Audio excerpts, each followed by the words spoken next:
Lời nhắc thân thiện, đây là một bộ phim kinh dị thực sự có ma. Bộ phim dựa trên vụ tai nạn xe buýt rơi xuống vách đá ở Tuyên Moon và làng Tin Cao năm 2003 gây chấn động toàn Hồng Kông về người phụ nữ mặc đồ đỏ. Phim kinh dị kiểu Trung Quốc ăn sâu vào tận xương tủy kỳ lạ, chắc chắn được coi là đỉnh cao của dòng phim kinh dị Hồng Kông. Còn đứng ngây ra đó làm gì? Năm mới đến rồi, nhanh chóng tắt những người bạn thích mặc đồ đỏ vào đây. Dù sao thì bạn không ngủ được cũng không thể để họ. Các tòa nhà cao tầng san sát ở Tuyên Moon là nơi có nhiều âm khí nhất trong 18 quận của Hồng Kông. Vào đêm ngày 14 tháng 7 âm lịch, một người phụ nữ mặc đồ đỏ mất hồn đi trên hành lang trống vắng. Đột nhiên cô ấy trèo lên lan can với một tư thế cực kỳ kỳ lạ. Không ai biết tại sao. Người phụ nữ không phải là người đầu tiên nhảy lầu, chắc chắn không phải là người cuối cùng. Tại tòa nhà có tên là Orpha lâu này, thảm kịch sẽ lặp lại sau một khoảng thời gian. Những người dân gần đó hoảng sợ. Theo lời đồn, mỗi khi màn đêm trong tòa nhà âm u, còn có tiếng khóc của phụ nữ vọng ra. Nhà nhà đều khóa chặt cửa khi trời tối, không bao giờ ra ngoài. Thậm chí có những người dân tự nguyện vì những linh hồn oan khuất này đốt tiền giấy, cầu xin vận rủi tránh xa mình sự việc ồn ào. Và tòa nhà này cũng trở thành một tòa nhà ma đúng nghĩa. Ngay sau đó, cảnh sát nhận được tin báo và phong tỏa hiện trường phụ trách vụ án. Sếp Cu cùng trợ lý A Hào đến hiện trường vụ án. Sếp, camera có quay được gì không? Không quay được gì không có nghĩa là không có gì. Tất cả anh em trong đồn đều đang nghi ngờ. Nói gì vậy chứ? Nhảy lầu ngày 14 tháng 7 đấy, còn mặc đồ đỏ nữa. Rất là tà ma. Sếp Cu vô thần không để ý đến những lời đồn thổi. Sau khi hỏi thăm tình hình liên bảo họ đợi lệnh. Còn mình thì dẫn anh Hào và anh chàng quay phim cùng đến tòa nhà. Vừa ra khỏi thang máy, giấy rải rác trên sàn và những lá bùa vàng ở khắp đều toát lên một vẻ kỳ lạ không thể tả. Họ cẩn thận đi trên hành lang tối tăm. Nhưng đang đi, sếp Cu đột nhiên cảm thấy da đầu tê dại. Cùng lúc đó, A Hào cũng phát hiện ra một đứa trẻ đang chơi dưới lầu. Anh ta vội báo cho sếp Cu. Tuy nhiên, ngay lúc đó, trẻ dường như cũng phát hiện ra họ. Cả hai đều giật mình. A Hào cảm thấy như vừa gặp ma.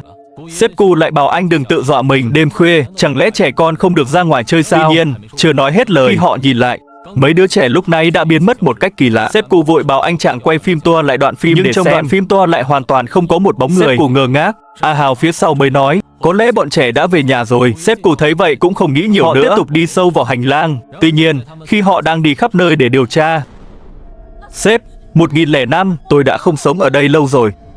Nhưng lúc nãy 1105 có người báo cảnh sát đó. Tôi đang định qua đó đây. Sếp Cu thấy vậy vội đuổi theo. Anh ta đuổi theo lên tầng 11. Nhưng hành lang yên tĩnh trước mắt lại không một bóng người. Không ngờ, ngay lúc đó, chưa kịp để sếp Cu hoàn hồn, bóng lưng đã biến mất không dấu vết. Không từ bỏ, sếp Cu tiếp tục chạy lên tầng 12. Đột nhiên ở cuối hành lang tối tăm phát hiện ra một bóng người phụ nữ. Sếp Cu từ từ tiến lên để xem xét, nhưng không lâu sau anh ta đã lùi lại khỏi bóng tối. Còn hoảng hốt hỏi người quay phim đang theo sát có quay được gì không. Tuy nhiên, không có gì bất ngờ. Đoạn phim tua lại ngoài sếp Cu ra không quay đến lúc này. Ngay cả một người vô thần như sếp Cu cũng không thể. Họ đã thực sự gặp ma. Lúc này làm sao dám ở lại hiện trường điều tra vụ án. Anh ta liền gọi đồng đội chuẩn bị rút lui. Họ đi xuống tầng 10, vừa vào thang máy chuẩn bị rời đi, nhưng chuyện kỳ lạ đã xảy ra. Sau một hồi thang máy lên xuống, lại quay về tầng 10. Ban đầu, Cu còn tưởng thang máy bị hỏng, nhưng sau đó dù mở cửa bao nhiêu lần vẫn chỉ dừng lại ở tầng 10. Cả hai đều hoảng sợ, càng khiến người ta sởn gai ốc hơn. Nhiệt độ trong thang máy cũng bắt đầu giảm đột ngột. Khi họ đang hối hận vì đã đi thang máy, cửa thang máy lại mở ra. Tuy không có gì bất ngờ, vẫn quay lại tầng 10. Nhưng lần này họ không dám chờ thêm một giây nào nữa nhau thoát khỏi nơi đây. Ngày hôm sau, vụ án có tình tiết mới. Qua điều tra, thăm hỏi, nạn nhân tên là Ni Du. 3 năm trước, cô và chồng cùng nhau đến Hồng Kông sinh sống. Nhưng kể từ khi Ni nhảy lầu, chồng cô cũng biến mất một cách kỳ lạ. Tuy nhiên, điều khiến mọi người khó hiểu là của Ni là Sam Sui Po, cách Tuyên Moon vài chục cây số. Nếu thực sự muốn nhảy lầu tự tử, tại sao lại phải mất công chạy đến Tuyên Moon? Nghĩ đến đây, trong lòng sếp Cu dường như đã có câu trả lời. Họ đến căn hộ thuê của hai người theo địa chỉ. Sau khi gõ cửa không có ai trả lời, liền đạp cửa xông vào. Trong phòng đầy đồ đạc lộn xộn, một mớ hỗn độn, dường như căn nhà đã không có ai ở đã lâu. Tuy nhiên, khi họ đi qua hành lang, cánh cửa phòng vốn khóa chặt lại kêu cót két từ từ mở ra. Họ cẩn thận bước vào phòng. Nhìn những bài báo về vụ nhảy lầu ở Tuyên Moon dán đầy trên tường, sếp Cu càng chắc chắn hơn về suy nghĩ của mình. Cái chết của Ni không đơn giản như tưởng tượng. Đây có thể là một vụ giết người, và hung thủ có thể chính là chồng cô ta, Sen. Và đúng lúc đó, ngoài cửa đột nhiên vụt qua một bóng đen. Ngay sau đó, cửa phòng đóng sầm lại. Thấy vậy vội tiến lên, nhưng lúc này cửa phòng đã bị khóa chặt, không tài nào mở được. Sếp Cu tiến lên thử sức, lùi lại. Giây tiếp theo,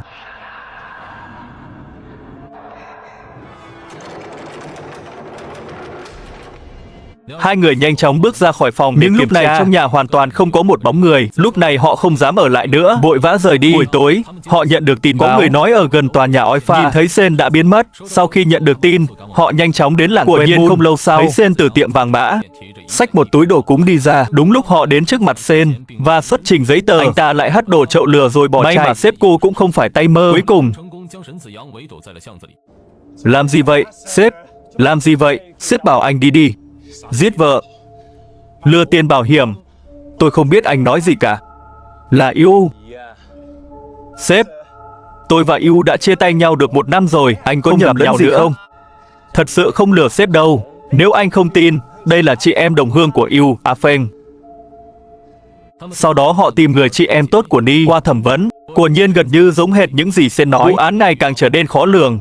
Manh mối khó khăn lắm mới có được, giờ lại bị cắt đứt. Tuy nhiên, họa vô đơn chí. Vừa rồi, làng Tin Câu bên cạnh lại xảy ra một vụ án mạng kỳ lạ. Sếp cô nhận được tin báo vội vã đến hiện trường khai điều tra. Tuy nhiên, theo lời khai của nhân chứng tại hiện trường, nói rằng 3 nữ áo đỏ đã giết người. Hóa ra họ đều là thầy trò cùng một trường. Tối hôm qua, họ hẹn nhau tham gia một chương trình của đài phát thanh địa thám hiểm. Năm 2003 trên đường cao tốc từng xảy ra một vụ tai nạn xe buýt kinh hoàng. Kịch cầu sập, xe buýt mất lái đâm vào hàng rào bảo vệ, rơi xuống làng Tin Câu nằm dưới gầm cầu.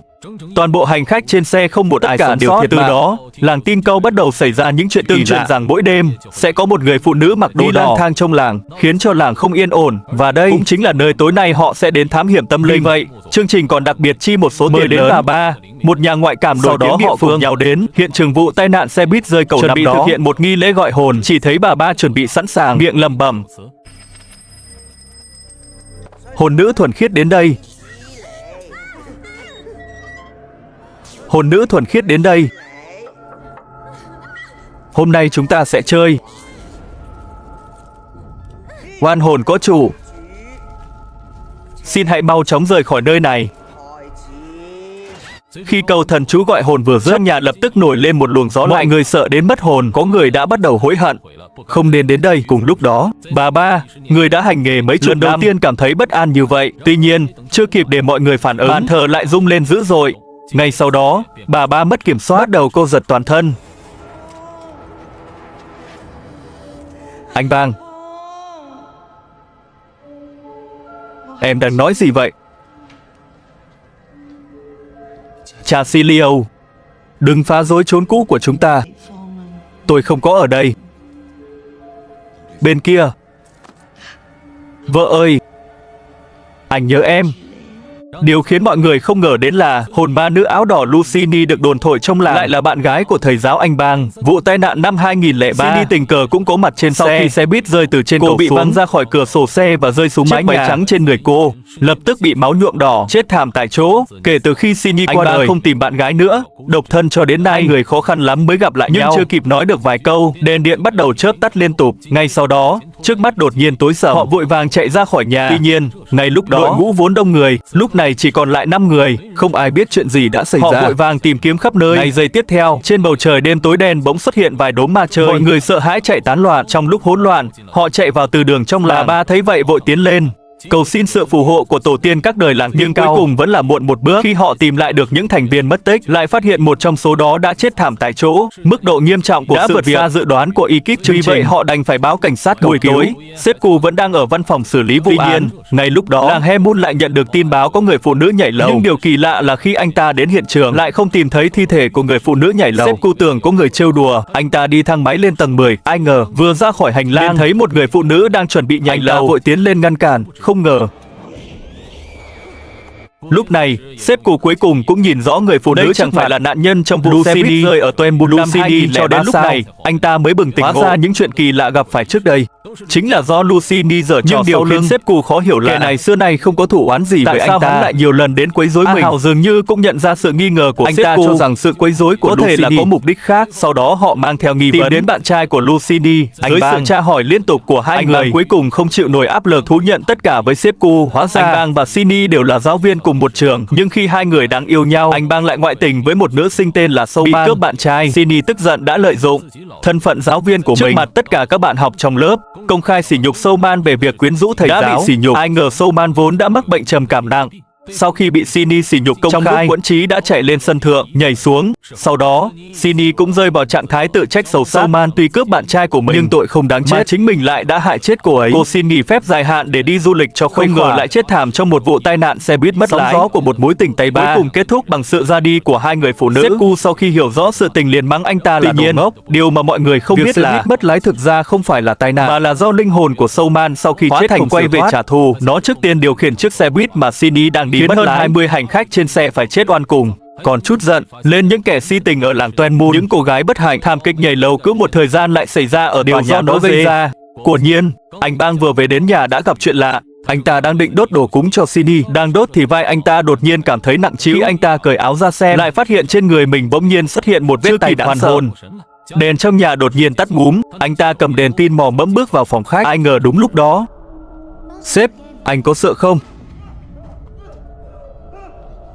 Bên kia, sếp Cù vẫn đang ở văn phòng điều tra vụ án. Nhận được tin nhắn của anh Bang, anh ta nói anh ta đã làm quá nhiều chuyện đến lúc phải trả giá. Sếp Hồ cảm thấy có điều không ổn khi anh ta gọi lại. Cuộc gọi lại được chuyển đến hộp thư thoại. Cùng lúc đó, anh Bang đang mơ màng ngồi lên xe buýt đến Toenmoon. Vừa xuống xe, anh ta liền đi thẳng đến tòa nhà. Khi sếp Hồ đến nơi, anh Bang đã ngồi trên lan can chênh vênh và Soman lúc này cũng đã đến sau lưng anh ta. Tuy nhiên, khi sếp cô nhìn xuống dưới lầu lại không có gì cả, chưa kịp hoàn hồn.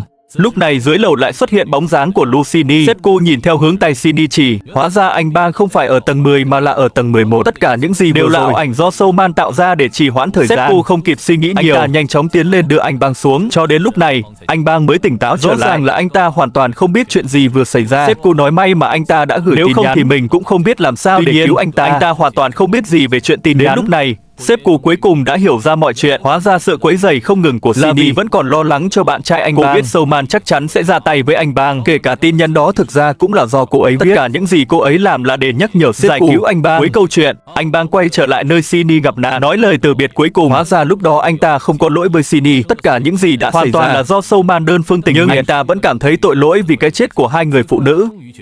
Lúc này anh ta cuối cùng đã quyết định buông bỏ, vừa là để tha thứ cho bản thân, vừa là để siêu thoát cho Shinny. Hết tất cả những vật kỷ niệm với Shinny cùng khi còn sống, bởi vì chỉ có như vậy Shinny mới có thể siêu thoát vào luân hồi.